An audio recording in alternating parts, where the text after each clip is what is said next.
Perkenalkan, nama saya Wahyu Agustiawan. Perkenalkan, nama saya Alif Fajri Malik. Perkenalkan, nama saya Ridwan Septiawan. Perkenalkan, nama saya Lozi Jalfani. Perkenalkan, nama saya Firman Tanajis. Perkenalkan, nama saya Reno Fauzan. Kami di sini akan menjelaskan komponen-komponen yang ada di dalam PC.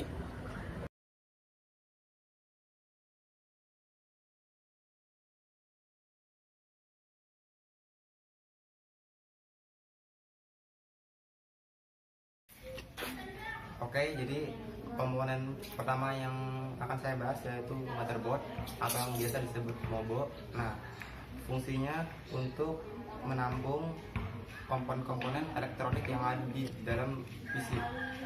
Oke, saya akan menjelaskan apa saja yang ada di motherboard. Yang pertama yaitu ini adalah soket untuk prosesor. Cara bukanya kita tekan, lalu kita pencet atau tahan di sebelah kirinya dan kita ambil prosesornya. Nah, ini adalah soket untuk prosesor. Dan kalau untuk memasangnya jangan sampai salah, kita klik lagi di sini. Nah, dan yang di sebelah sini warna oranye itu adalah slot untuk RAM 2. Dan ini RAM untuk DDR3.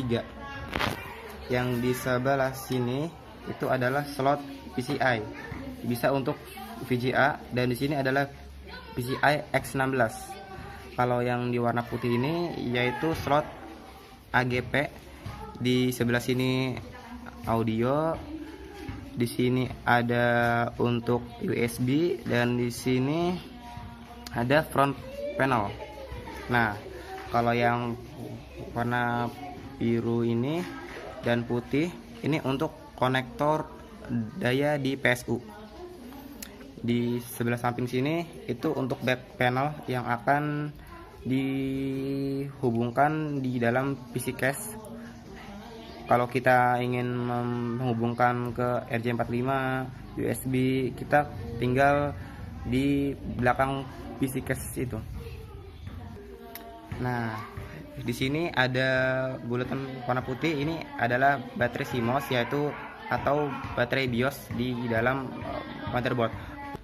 Oke, itu saja penjelasan tentang pengertian motherboard, fungsi-fungsi dan komponen yang ada di motherboard.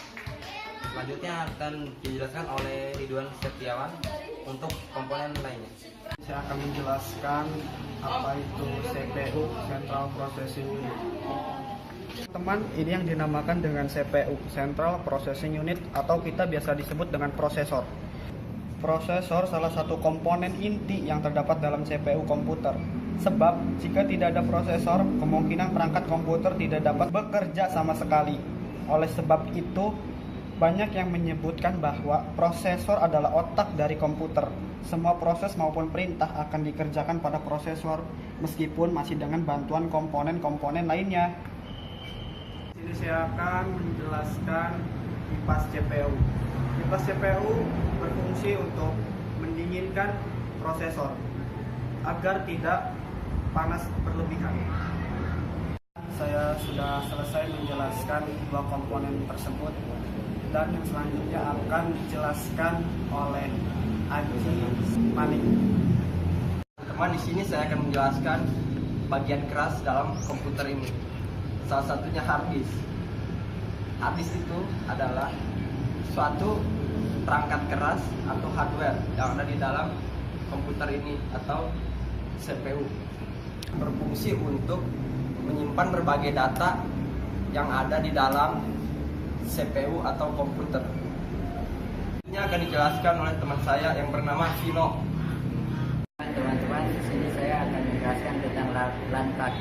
LAN card singkatan dari Local Area Network. Bentuknya seperti ini ya. LAN fungsinya untuk menghubungkan ke suatu jaringan. Nah, di sini LAN menggunakan konektor RJ45. Ya, selanjutnya akan dijelaskan oleh teman saya bernama Lozi Jalfani untuk komponen selanjutnya. Di sini saya bakal ngejelasin yang namanya RAM. Jadi RAM itu adalah Random Access Memory. Yaitu untuk tempat penyimpanan sementara. Nah, RAM ini bentuknya kayak gini nih.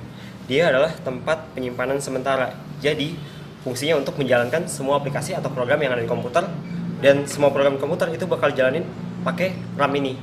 Itu agar bisa berjalan. Nah, kelemahannya adalah dia ketika supply powernya tidak ada, dia akan menghapus semua kegiatan program itu sendiri di dalam sebuah komputer. Pertama-tama, saya akan menjelaskan tentang CD-ROM.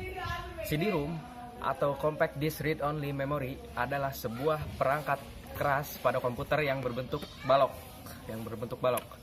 Oke, fungsi dari CD-ROM adalah untuk membaca data dari CD, melakukan burning data ke CD. Artinya dengan menggunakan CD-ROM, kita bisa menyimpan data ke dalam piringan CD atau menampilkan data dari CD.